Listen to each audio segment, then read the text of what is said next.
J'ai le plaisir donc de vous accueillir sur cette nouvelle séance lors de cette journée internationale de professeurs de français. Israël est mondialement fleu et nous sommes très heureux d'accueillir ce matin pour la conférence sur la francophonie à Chypre, Madame Niki Papa de Chypre, qui a une expérience très grande dans la francophonie et en tant qu'enseignante de français, aussi au sein de l'Alliance française de Limassol à Chypre, et surtout en tant qu'ancienne chef du Bureau des affaires européennes et internationales et de la culture au ministère à Chypre. Alors, je laisse Madame Niki Papa prendre la parole sur la francophonie à Chypre. Bonjour à toutes et à tous. Je suis particulièrement ravie et honorée de participer à ce congrès mondial d'Israël. J'aurais bien sûr voulu être parmi vous à Tel Aviv, mais ça sera une prochaine fois. Donc, je vais partager mon écran. J'ai préparé un petit support. Attendez. Ah. Il est là. Est-ce que vous voyez? C'est bon?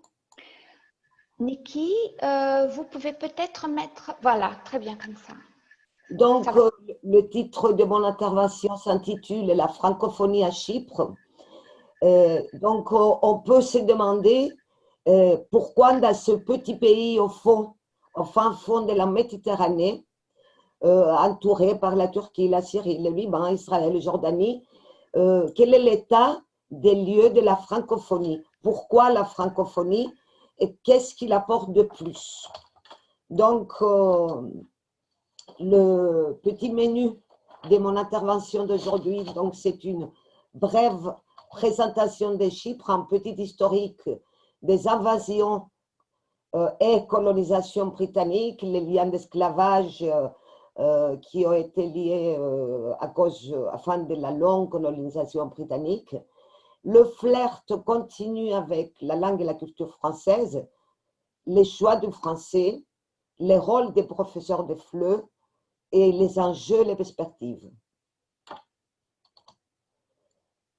Donc, en guise de petite présentation, comme j'ai annoncé tout à l'heure, c'est que l'île de Chypre, qui se trouve au carrefour d'importants courants commerciaux, au fil des siècles, elle a été influencée par différentes cultures provenant de la Crète minoenne, de la Grèce mycénienne et de tout le pourtour du bassin levantin.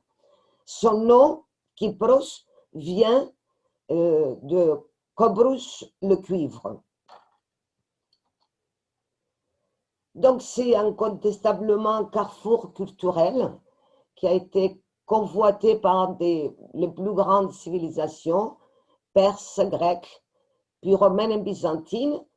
Et c'est bien de dire que c'est un pays avec très peu d'années, une petite période d'indépendance, donc indépendance entre guillemets, parce qu'elle a eu son indépendance en 1960 à la suite d'une lutte armée contre les Britanniques. Et on sait, je ne vais pas y rester longtemps, que le pays est divisé en deux depuis 1974. Donc, bien que cette petite île de moins d'1 million d'habitants est située aux confins de la mer, mais dans le bassin levantin, tout ça, c'est à l'Europe qu'elle sent appartenir. Si bien politiquement que culturellement. Donc c'est un peu c'est une ancienne carte de Chypre de la période franque. Et ce qui est bizarre, c'est qu'on parle d'occupation ottomane, des colonisations anglaises, mais les 3 siècles dont Chypre était sous le règne de Lusignan on parle de période. On verra pourquoi. Donc la présence de la langue française à Chypre remonte bien sûr à la période franque de 3 siècles, de 1192 à 1489. Donc, la nature du gouvernement de Chypre devient féodale, tandis que l'Église catholique s'impose comme religion d'État. C'était aussi la langue des assises, introduite par Guy de Lusignan. De ce fait, la langue française était enseignée dans la ville de Larnaca. Larnaca, c'est un petit port au sud de l'île depuis 1841, parce que c'était la ville où vivait la plus grande communauté franque. Grâce au commerce, il y a eu le consulat français, tout ça. Dans le premier établissement secondaire public aussi de Chypre, à Nicosie, aujourd'hui c'est le lycée, le gymnase panchypriote, qui se trouve en face de l'archevêché, au centre de Nicosie, qui a été fondé en 1812. L'enseignement du français a commencé aussi en 1858, puisque c'était une langue indispensable pour le commerce au Moyen-Orient. Et le français a continué à être enseigné pendant la colonisation britannique. Donc, suite à ces 3 siècles de renaissance, on peut dire, de Chypre, de la période franque, l'île fut vendue après l'occupation ottomane à l'Empire colonial britannique, et donc elle est restée sous le statut de colonie de la couronne jusqu'en 1960. D'ailleurs, même après 1960, les Britanniques ont gardé 2 bases souveraines dans l'île. Donc, ces nombreuses influences ont façonné l'île d'Aphrodite, parce qu'elle est connue comme ça. Et donc, sa population, son mode de vie, ces paysages ont laissé des trésors d'architecture, des fresques byzantines, églises, châteaux, monastères. Je vais y revenir à mon deuxième paragraphe. Juste, je ne vais pas m'arrêter parce que je ne vais pas faire un bilan historique, mais voir la cathédrale de Saint-Nicolas Famagouste, qui est du même rythme que Notre-Dame de Paris. Et le château de Colossi, qui se trouve à l'extérieur de Limassol, où Richard Cœur de Lion épousa Bérengère de Navarre. Juste. Donc, pourquoi le français dans un pays purement anglophone et qu'il reste encore? Donc, pour une grosse partie des gens du pays, dont j'ai fait partie, c'était une forme de liberté, de résistance, suivi par la forte conscience de tout ce que le français véhicule. La phrase de la solidarité, terre d'asile, patrie des droits de l'homme, des idéaux de la Révolution française et des valeurs de la devise républicaine, liberté, égalité, fraternité, du dialogue interculturel. Et donc, c'est dû aussi du fait que la France et la Grèce étaient et sont toujours très proches. Tous les mouvements culturels, intellectuels qui sont nés en Grèce ont été aussi adoptés par la France et vice-versa.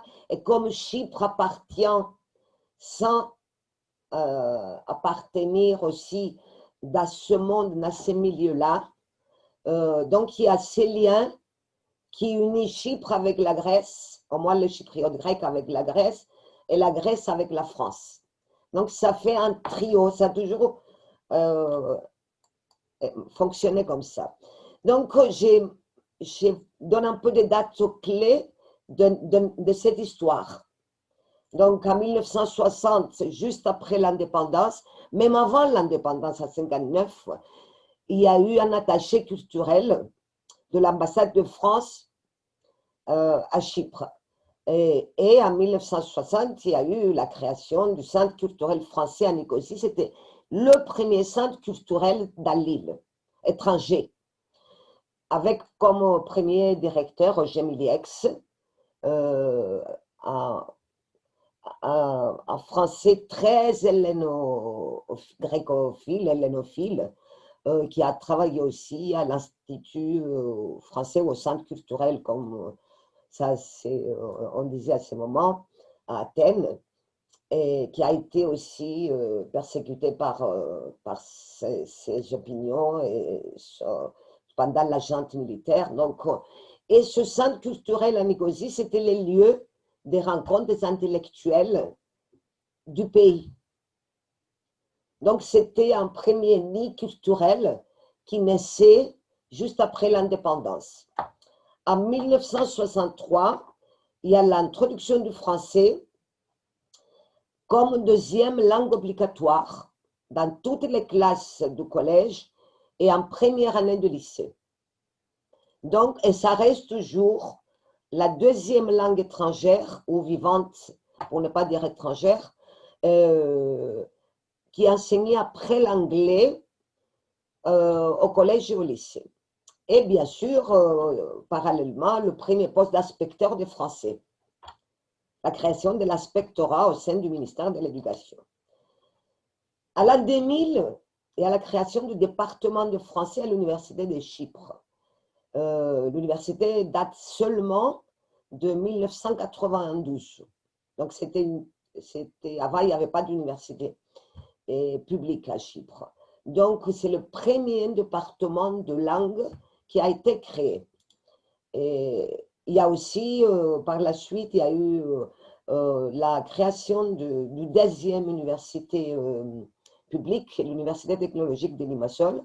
Et dans les deux universités, il y a des centres de langue, donc le français est enseigné et offert au moins. Le gouvernement chypriote propose aussi l'enseignement du français aux instituts d'État, qui sont comme des instituts privés, mais ça appartient à l'État, avec des frais de scolarité très, très bas pour des élèves de milieux défavorisés, et au centre de formation continue pour les adultes. Par la suite, en 2005, l'État chypriote offre 12 bourses pour des études de licence en France, en coopération avec le CNUS, et ensuite encore 5 pour des études de maîtrise ou de doctorat en collaboration avec Campus France maintenant. Et c'est bien de noter qu'avant 2005, il y a eu des bourses qui ont été offertes par le gouvernement français. Moi, je suis un de boursier de l'État français. Et continuons, il y a l'adhésion de Chypre à l'UE en 2004, et puis l'adhésion de Chypre à l'organisme international de la francophonie en 2006. L'idée première pour l'adhésion de Chypre à l'OIF venait du défunt ministre de l'Éducation, M. Pefkios Georgiadis. Et avec l'aide du ministère des Affaires étrangères, avec l'accord du président Dassos Papadopoulos, Chypre a rejoint les rangs de l'organisme de la francophonie. En 2012, il y a la fondation de l'école franco-chypriote de Nicosie. Donc, on comprend par cet itinéraire que ça, on avance dans un pays qui est presque hostile en d'autres langues que l'anglais. Je ne vais pas m'attarder, mais Chypre a eu l'avantage, le privilège, le plaisir d'avoir accueilli beaucoup de missions archéologiques françaises. Et, sinon, on n'aurait pas pu avoir toutes ces antiquités qu'on peut voir maintenant. Je cite seulement Salamine, Amatonte, Klimonaski, Diochirokidi, Akatopaphos. Ça a commencé en 1964. Donc, je cite que le développement de la collaboration, de notre coopération ne fait que s'enrichir avec des signatures, des accords de coopération. Bien sûr, là, j'ai oublié de noter la déclaration de coopération entre les deux ministères de l'Éducation en 2016. Après, on a d'autres accords avec l'Académie de Paris et l'Académie de Grenoble, les jumelages des collèges et des lycées, entre nos universités, des diplômes en co-tutelle, dans toutes les universités, dans les 3 universités publiques et même dans les universités privées. Communication, coopération économique, culturelle, scientifique et technique. Je ne sais pas combien de temps il me reste, mais je crois que je suis dans le temps, hein, Marilou. Ouais. Donc, toutes les lettres d'intention, tous les accords de coopération sont basés bien sûr à l'accord, il y a 2 fois l'accord, de coopération culturelle, scientifique et technique entre le gouvernement de la République française et le gouvernement de la République de Chypre. Il s'agit maintenant d'une forte présence économique, assurances, banques, gestion, aéroportuaire, télécommunications, journalisme. Coopération dans les domaines de la défense, la sécurité, le gaz, avec Total. L'engagement associatif. Donc, il y a tout de suite après la création du centre et l'Alliance française de Limassol, de Larnaca et de Paphos. Les 2 alliances de Limassol et de Paphos continuent à fonctionner sans interruption depuis 1963. Il y a la Chambre des commerces franco-chypriotes. C'est bien, quand même, c'est important de voir cet engagement associatif parce que l'engagement associatif vient aussi des francophones, des gens qui connaissent la langue et la culture française. Donc, il y a l'association pan-chypriote des professeurs de français qui fait partie de la FIPF, l'association de diplômés, l'amicale des francophones, Chypre-France. Je vais un peu plus vite là. Donc, pourquoi la France et pourquoi le français? Donc, je reviens, j'en ai parlé tout à l'heure, pour dire que le message de la France cosmopolite et universaliste, la France qui à plusieurs reprises dans son histoire formule un message universel qui reste attendu à travers le monde, comme dernièrement M. Macron, c'était le seul chef d'État européen qui a soutenu la cause de Chypre et de la Grèce concernant notre région et les attaques de la Turquie. De l'éducation à la citoyenneté aux valeurs communes de liberté, de tolérance et de non-discrimination. Comme j'adore Zola, j'ai mis une citation. Donc, le rôle du professeur de FLE.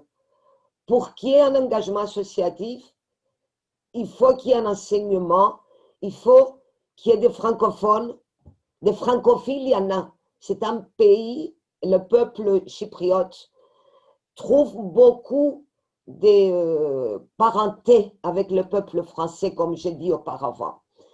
Mais il faut qu'il y ait des francophones qui puissent non seulement s'engager professionnellement, mais aussi s'engager par la vie associative. On sait très bien que quand on a eu un ministre des Affaires étrangères francophone, Georges Lindicas, les choses allaient plus vite. On sait que si nos partenaires connaissent et parlent notre langue, tout peut aller plus vite. Donc, ça a toujours été difficile pour les professeurs de français de travailler à Chypre, parce que c'est une langue qu'on entend nulle part. Il n'y a pas de bain linguistique, comme il y a pour l'anglais. L'anglais, on va dans les boîtes, on écoute de l'anglais, on allume la télé, ça parle anglais partout, tout ça. Maintenant, il faut ça. Mais cela nous a beaucoup aidé aussi à avoir recours au numérique, à l'audiovisuel, aux vidéos, à la télé. Donc, on est un peu rodé, je trouve. Et il faut maintenant s'adapter aux conditions sanitaires et dynamiser nos cours par le numérique auquel on avait eu recours auparavant, pas de la même manière. Il faut se concerter, s'entraider, suivre toutes les formations offertes par l'Institut français, les éditeurs, TV5 et autres. Et c'est par le biais de la langue et de la culture qu'on forme les meilleurs ambassadeurs de France dans nos pays, comme a dit l'ambassadeur de France en Israël hier. Donc, c'est les enjeux aussi, c'est la promotion des études en France via lesquelles on forme donc les meilleurs ambassadeurs. Le rayonnement de la langue et de la culture par le biais de l'enseignement et l'engagement associatif. Quand vous vous engagez, quand nous nous engageons, nous mobilisons toutes nos ressources et notre force. Et comme l'écrivait Colette, on ne fait bien que ce qu'on aime. Et on aime si on est tous là. Et on continue à y être. Donc, et pour finir, parce que Marie-Lou me fait signe, donc je dirais, gardons la flamme, l'amour et l'enthousiasme qui nous animent. Gardons cet esprit unique de fraternité et de convivialité. Restons mobilisés pour nous former, innover, apprendre de nouveaux outils d'enseignement. Gardons le désir et l'exigence d'un projet commun dans l'enseignement de qualité en présentiel ou en distanciel, ou hybride ou numérique, d'une vraie équipe puissante et enthousiaste. J'avais choisi cette citation de Françoise Dolto, je crois que Madame Ovadia aussi en a parlé hier. Et donc, je vous remercie. Je suis à votre disposition s'il y a des questions, s'il y a... Ça va, je suis dans le temps là. Hein? Oui, parfaitement dans les temps, Niki. Merci beaucoup. Et nous avons des commentaires très, très sympathiques à votre égard, en vous remerciant de votre engagement, hein, en espérant vous recevoir en Israël. Et je vous remercie de cette présentation très concise, brillante par sa dynamique de tous les points historiques qui ont été présentés par rapport à la vie de la francophonie, en fait, dans cette belle île d'Aphrodite en Méditerranée, ici voisine hein, de chez nous.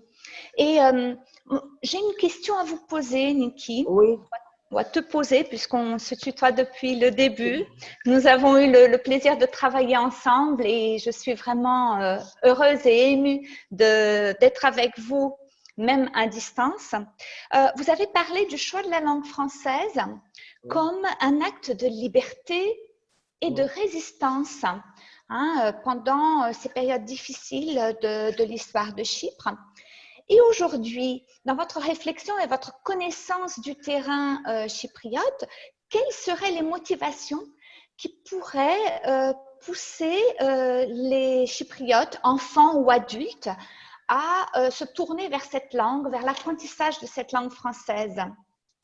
Ce que j'avais dit, une langue de résistance, c'est ce que j'ai senti moi personnellement, qui a été l'éveillé, enfin, pendant la colonisation anglaise.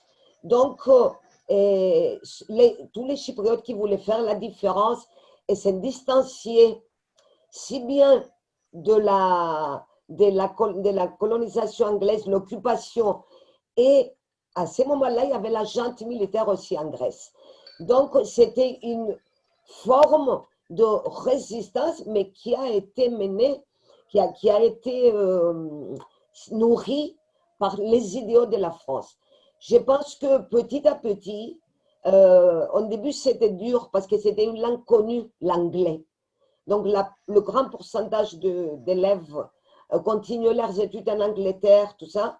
Mais le fait qu'au point de vue politique aussi, nos deux pays sont de plus en plus liés, appartiennent à l'Union européenne dont l'Angleterre n'appartient plus, et en ayant toujours en tête la culture, les formes d'expression, l'humanisme qu'inspire cette langue, parce qu'une langue, ce n'est pas un code de communication, c'est tout le reste qu'elle véhicule. Je pense que ça ne peut, et l'itinéraire que j'ai tracé prouve que ça avance. Donc, il y a eu l'adhésion, il y a eu une école franco-chypriote. Maintenant, on parle du succursale à Limassol. Donc, on voit aussi, moi, en tant que présidente aussi de l'Alliance française de Limassol, je dois vous dire que même dans ces conditions si difficiles, le nombre d'élèves a triplé cette année. Excellent. Le français. Excellent. Et il y a eu aussi l'introduction du français aux écoles primaires, à certaines écoles primaires, et on pense que ça va être généralisé aussi. Donc, les Chypriotes se sentent proches de l'Europe, sans oublier que tous les amis, les pays du Moyen-Orient sont des amis de Chypre. Hein. Je le dis parce qu'il y a peut-être des amis israéliens qui m'entendent. Oui, il y en a. Bien qu'ils le sachent. Et donc, c'est la porte vers l'Europe aussi pour nos amis d'Israël, du Liban. Et donc, une collaboration plus étroite aussi entre nos institutions, ça serait vraiment bien. Là, je lance un appel à mes amis israélites si il y a des formes de collaboration qu'on peut faire ensemble, qu'on est vraiment partant. Excellent. Là, je vois des messages donc sur le chat qui nous disent nous sommes là. Hein? Ils sont là, nos collègues israéliens, et je pense qu'il y a des pistes de travail collaboratif. Hein? Là, on nous dit, Oui. Myriam nous dit, je rêve de faire un jumelage d'associations. Excellent. Ce serait quelque chose d'extraordinaire vu que nous sommes si proches physiquement, hein, géographiquement, et que les facilités sont là, en fait, malgré cette pandémie. Plus, tu es là, Serge est là, et on a une nouvelle ambassadrice de Chypre à Tel Aviv qui est très dynamique. Donc, les portes sont ouvertes. Portes de collaboration. Mais vous pouvez, je pense que mes collègues là, ils ont mes adresses, mes coordonnées, tout ça, donc ils peuvent me contacter à tout moment. Tout à fait. Et ces interventions-là, dont la tienne, Niki, elle est enregistrée et elle sera bientôt disponible sur le site de l'événement, hein, de la Journée des profs de français, qui a été créée par l'Association des professeurs de français en Israël, en collaboration avec l'Institut français. Ainsi que l'Institut français pour ce congrès. Et j'espère que ça portera aussi ses fruits dans les actions conjointes. Vous avez parlé de l'expérience de ce pays chypriote, donc pour une langue qui est autre que l'anglais, hein, l'anglais qui était extrêmement présent. Et je pense que ces expériences-là peuvent être partagées avec des pays qui sont peut-être dans cette situation-là aussi, avec une autre langue qui n'empêcherait pas la montée du français, de l'intérêt pour la langue française. Merci beaucoup encore une fois. Je ne sais pas si vous avez encore quelques minutes, si vous voulez dire autre chose. S'il y a d'autres questions, Alors, y a-t-il d'autres questions? Nos collègues sont encore connectés et j'aimerais savoir si vous avez d'autres questions à poser à Madame Papa. Je crois que non. Je ne vois pas, du moins. Ce qui nous fait plaisir, c'est quand on voit cette grande famille qu'est la francophonie. Et c'est une famille dynamique, qui est liée d'amitié, d'amour. Là, je vois, moi, j'ai été à la CO, donc je vois Guido Gusters, Julian Serrano, qui va intervenir après moi, Monsieur Gewartz de Belgique. C'est donc, ce dynamisme n'existe pas aux profs d'anglais. Ça, je vous le jure, ici, je le vois. Surtout à Chypre. Donc, peut-être parce qu'on est plus petit, si, entre guillemets, on doit faire plus pour faire passer nos messages, mais on est habitué à faire ça. Mhm. Tout à fait. Et là, il y a une question qui vient d'arriver. Est-ce que les élèves de français sont contents d'étudier le français? Est-ce que vous avez, Niki, les moyens de savoir un petit peu s'ils sont heureux d'apprendre le français dans le système scolaire et ailleurs? Comme partout, on a des problèmes dans le système scolaire parce qu'il s'agit de deux périodes de 45 minutes. Ils font 4 ans, après ils laissent le français, ils peuvent abandonner, tout ça. Mais moi, je fais partie des gens qui croient fort que quand un prof est compétent, dynamique, écoute ses élèves, il y a de l'interaction dans la classe, même par le numérique, hein, Oui. qui ne peut qu'en gagner ses élèves. Et j'ai eu beaucoup de plaisir à enseigner pendant 20 ans dans les établissements scolaires chypriotes, avant d'être inspectrice. Donc oui, ils ont du plaisir. Et à l'Alliance, alors, c'est le rêve. C'est des élèves qui choisissent d'être là et qui prennent beaucoup de plaisir. Mais le plaisir en classe, pour n'importe quelle matière, dépend à 80%, à mon avis, de l'enseignant, de l'enseignement. Oui. Et qu'est-ce qui pourrait motiver ces enseignants à continuer dans cette lutte qui n'est pas toujours évidente, hein, d'enseigner la langue française dans le système éducatif?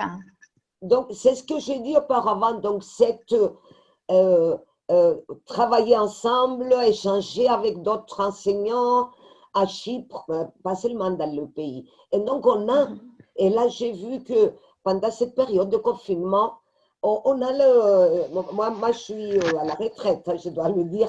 Donc, je suis un peu. Depuis peu. Très peu, bien sûr, c'est une charge immense, l'Alliance française, hein, Oui. parce que j'ai fait presque tout. Mais on peut suivre des formations, on peut échanger avec d'autres profs. Donc, les jumelages, c'est très bien. Et se sentir aidé et se sentir soutenu, non seulement par l'inspectorat et les formateurs du pays, mais par l'Institut français, par l'Alliance française, par les collègues de l'étranger, se sentir appartenir dans ces groupes qui, nous, qui peut nous soutenir et nous ouvrir des voies. De travailler ensemble. Je vous entends Vous plus. m'avez fait penser à la francophonie. Je n'entends pas. Est-ce que vous entendez là? Là, ça va, oui. Tu n'entends pas? Ça va mieux? On a des fluctuations. Mais pour la francophonie, par exemple, et le travail collaboratif des enseignants et des élèves, me vient à l'esprit les concours de la francophonie chypriote a toujours soutenu avec aussi l'Institut français de Chypre et des centaines d'étudiants de collège et de lycées qui participent à cette mobilisation, qui sont parfois très porteurs, hein, et transdisciplinaires. Oui, mais ça, donc ça continue. Les élèves prennent du plaisir, les enseignants aussi. Tout à fait. Ça aussi, c'est un des indices que l'on voit que le fait est toujours vivant et motivant pour ses élèves et pour ses professeurs, n'est-ce pas? Voilà. Écoutez, est-ce qu'il y a d'autres questions? Sinon, nous allons terminer. Et que tu as quelque chose d'autre à dire, Niki, avec pour le mot final? Remercier l'association des professeurs de français d'Israël, l'Institut français, l'ambassade de France, Serge Marilou et tout le monde de m'avoir inclus dans cette grande famille. Enfin, j'y suis, mais de penser à moi et dire que je garde mon énergie et je suis là pour vous aussi. Et j'espère que bientôt, je serai en Israël. Excellent. Le message est bien noté. Oui. Nous t'attendons avec grand Merci. plaisir et je suis sûre que tu as plusieurs amis ici qui seront Oui. heureux d'échanger avec toi et d'autres nouveaux amis qui, t'ayant écouté, vont avoir des idées, vont vouloir échanger et je suis sûre que ce sera très porteur. Merci beaucoup, Niki. C'est moi qui vous remercie. À très bientôt en Israël, donc. Oui. Au revoir et merci à tous d'avoir participé. Merci.